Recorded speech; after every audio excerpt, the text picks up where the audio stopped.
please subscribe and don't forget to press the bell icon to get notified whenever we upload a new video.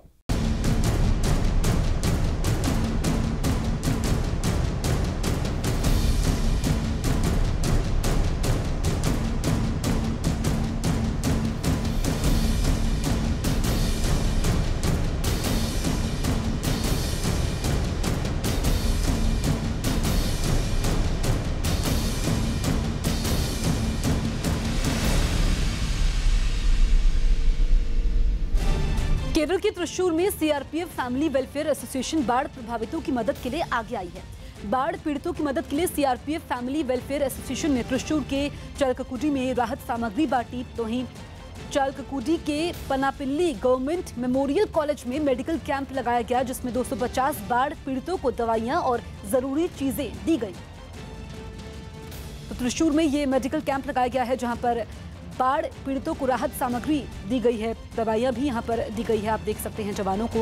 दरअसल पनापिली government memorial college में ये medical camp लगाया गया, जिसमें 250 बाढ़ पीड़ितों को दवाइयां दी गई, साथ में जरूरी सामान भी इनको मुहैया करवाया गया।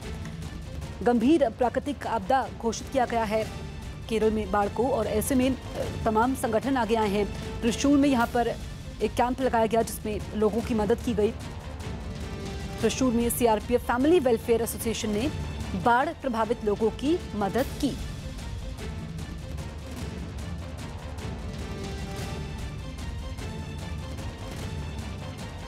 केरल में बाढ़ से सबसे ज्यादा प्रभावित चेंगनूर में बाढ़ में फंसे लोगों तक राहत पहुंचाई जा रही है। सेना के जवान राहत और बचाव के काम में लगे हैं। नाव में सामान रखकर बाढ़ प्रभावित इलाकों में लोगों तक पहुंचाया जा रहा है। चेंगनूर में राहत और बचाव काम का जायजा लिया न्यूज 18 संवाददाता श्रेया ढोंडियाल ने।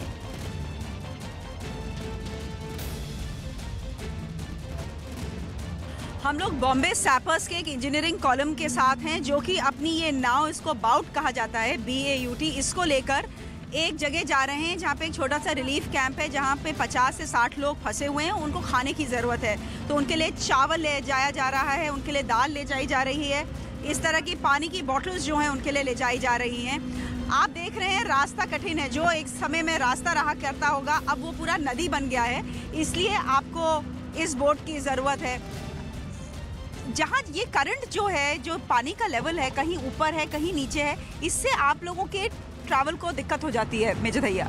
हाँ मैम, इससे जहाँ पर भी वाटर का डेप्थ कम हो जाता है वहाँ पर हमारे सारे क्रू को डाउन होना पड़ता है एंड मैनुअली उसको खींचना पड़ता है, बिकॉज जो हमारा प्रोपेलर है वो ग्राउंड में टच हो जाता है। हाँ। तो हमें प्रोपेलर को बचाने के लिए उसको प्रोपेलर को ऊपर करना पड़ता है एंड मैनुअली इसको पुश करना पड़ता है। जहाँ पर वाटर डेप्थ हमारे को अलाउ करती है कि प्रोपेलर रोटेट कर पाए, वहाँ पर हम मोटर का यूज़ करते हैं। इस तरह का चैलेंजिंग ऑपरेशन कभी आपने अपने करियर में देखा? अभी आप यंग ऑफिसर हैं, इस तरह का चैलेंजिंग ऑपरेशन 100 साल में इतनी बुरी बाढ़ आई है केरला में?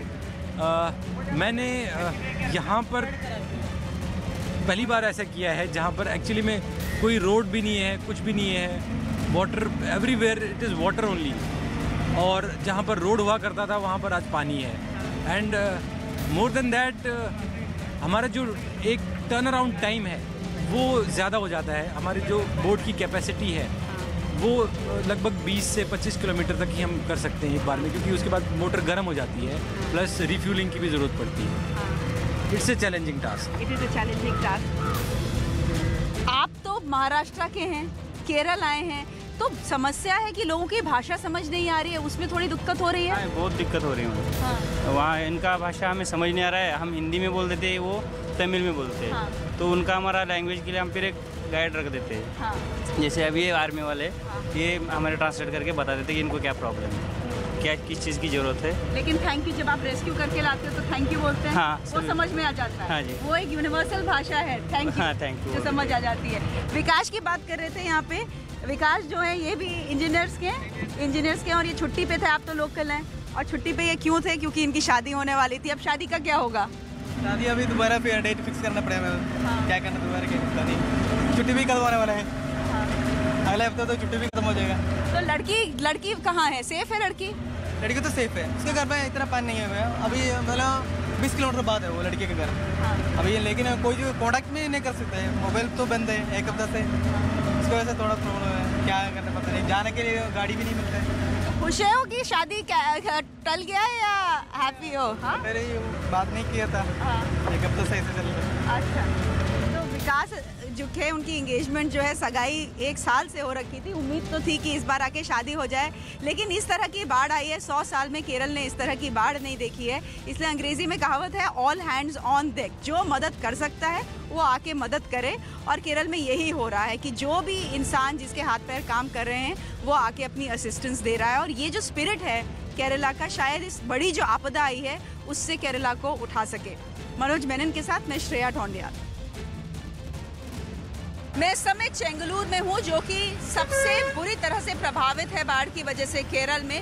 पानी आप देख सकते हैं काफ़ी आ रखा है। ये आर्मी की गाड़ी में है, हम तेरा गढ़वाल के साथ एक रेस्क्यू मिशन में जा रहे हैं। ग्रामीण नाम की एक जगह पे जा रहे हैं। पानी का लेवल देख रहे हैं कितना है, सिर्फ यही गाड़ियाँ वहाँ तक पहुँच पाएंगी। लेकिन हमें बताया जा रहा है, लोकल्स बोल रहे हैं कि ये पानी का लेवल काफ़ी कम हो गया है। अगर आप 3 दिन पहले आते तो ये लेवल काफ़ी हाई था। तो ये जो आप देख रहे हैं, आप लोग तो कई दिनों से घूम रहे हैं, ये क्या पानी का लेवल थोड़ा कम हुआ है? यहाँ पे पानी काफ़ी दिनों से बहुत ज़्यादा बढ़ा हुआ था और आज कुछ 1-2 दिन में कुछ पानी का लेवल कुछ % कम हुआ है। हम यहाँ पे लगातार रेस्क्यू ऑपरेशन हमारा जारी है और हमारे यहाँ पे 3-4 टीमें एक्टिव हैं। और हमारे यहाँ पे कमानाधिकारी महोदय ने बताया है कि यहाँ पर जितना सा भी ज़्यादा हमसे रेस्क्यू किया जाए वो हमारे लिए कोई बैटल इंकुलेशन से कम नहीं है। केरल में बाढ़ प्रभावित इलाकों में राहत और बचाव का काम जारी है। अलेप्पी और पथानामथिट्टी जिले में ITBP यानी इंडियन तिब्बतन बॉर्डर पुलिस के जवान बाढ़ पीड़ितों तक राहत सामग्री पहुंचाने के काम में जुटे हैं।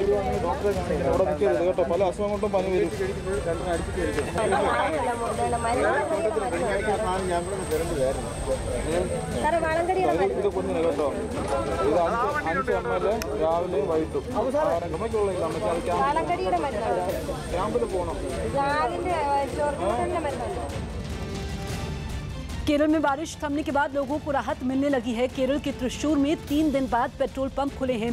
3 दिन बाद पेट्रोल पंप खुलने से वहां लोगों की लंबी लंबी कतारें लगी दिखी। हजारों की संख्या में लोग अपने वाहनों में पेट्रोल भरवाने पहुंच गए। कुछ लोग तो हाथों में कैन लेकर पेट्रोल लेने के इंतजार में दिखाई दिए। 2 तस्वीरें आपके सामने हैं। यहाँ पर आप देख सकते हैं लोगों तक मदद पहुंचाई जा रही है। दरअसल पेट्रोल पंप यहाँ पर 3 दिनों के बाद खुले हैं, ऐसे में लोग पेट्रोल भरवाने के लिए पहुंचे और लंबी लाइन आप देख सकते हैं इन तस्वीरों में। काफ़ी संख्या में लोग वहाँ पर पहुंचे। धीरे धीरे केरल में हालात सुधर रहे हैं और पानी का लेवल भी कम हुआ है। कई संगठन लोगों की मदद के लिए आगे आए हैं। दिल्ली के पास गाजियाबाद के हिंडन एयरबेस में वायुसेना के सबसे बड़े मालवाहक विमान C-17 ग्लोब मास्टर को केरल भेजने की तैयारी की जाने लगी।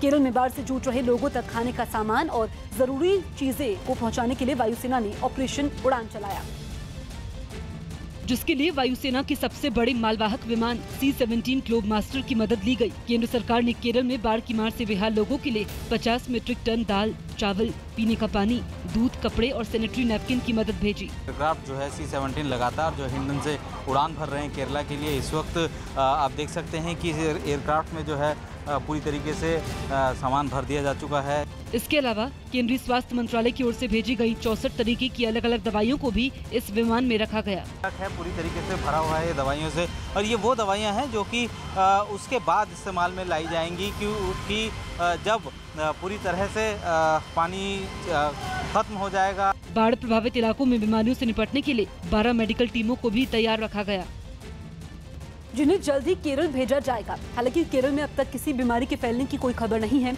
लेकिन केंद्र और राज्य सरकार अलर्ट पर है। यही वजह है कि क्लोरीन की 20 लाख गोलियां भी इस विमान में रखी गई। दवाइयां वहां पे पहुंचाई जा रही है। दवाइयां इसलिए बहुत इंपॉर्टेंट है क्योंकि इनमें क्लोरीन टैबलेट्स भी हैं जो कि पानी को साफ करेंगी।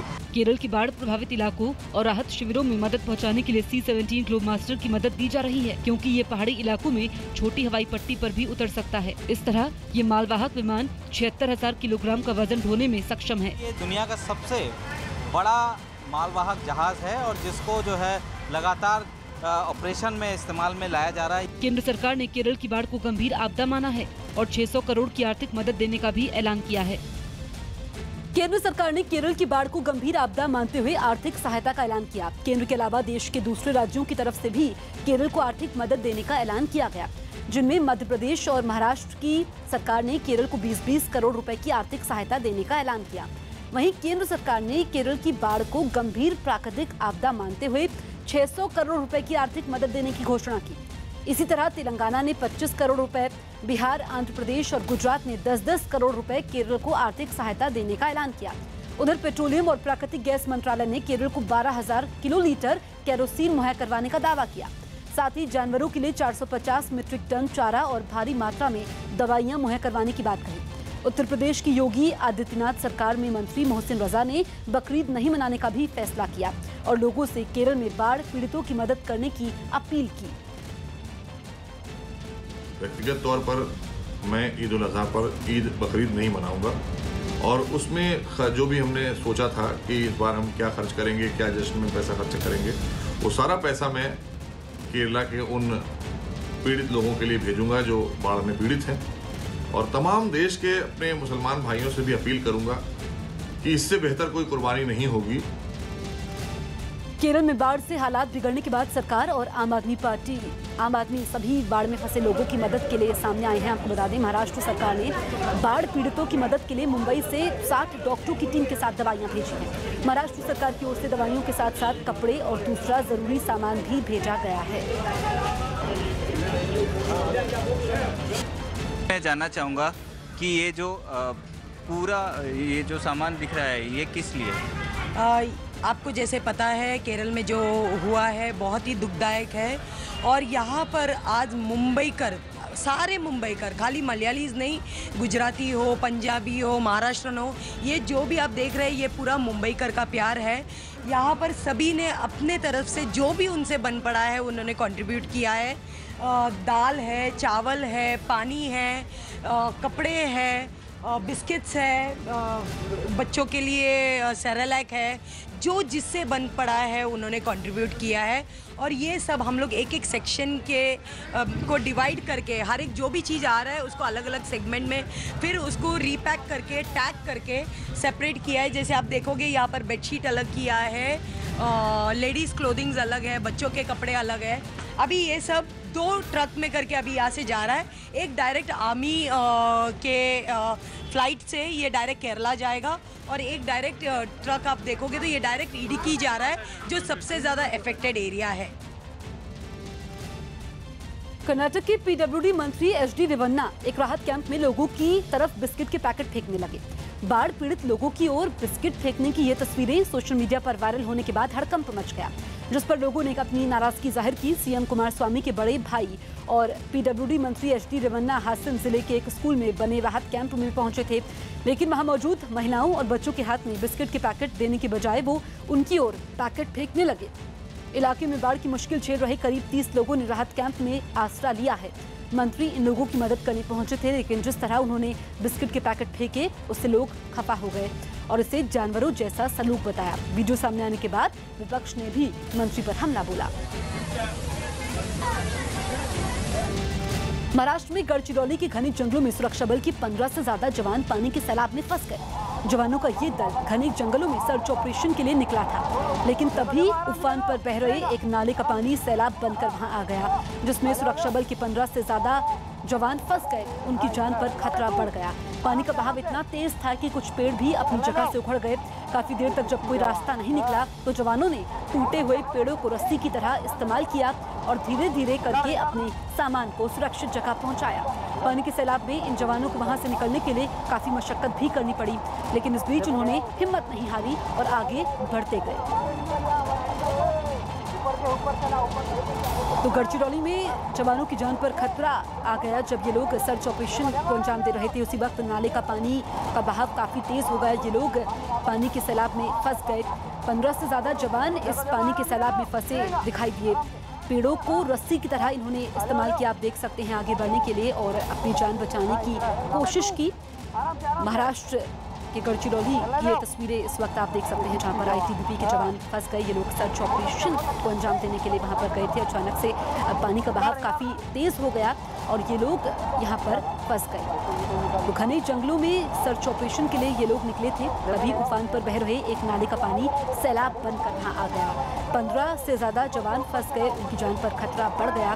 पानी का बहाव काफ़ी ज़्यादा है, जैसा कि हम तस्वीरों में देख सकते हैं। बहाव इतना ज़्यादा है कि कुछ पेड़ भी अपनी सुरक्षित जगह से उखड़ गए। काफ़ी देर तक ये लोग मदद के लिए पुकारते रहे, लेकिन जब कोई रास्ता नहीं निकला तो जवानों ने टूटे हुए पेड़ों को रस्सी की तरह इस्तेमाल किया और फिर सुरक्षित जगह पर पहुंच पाए।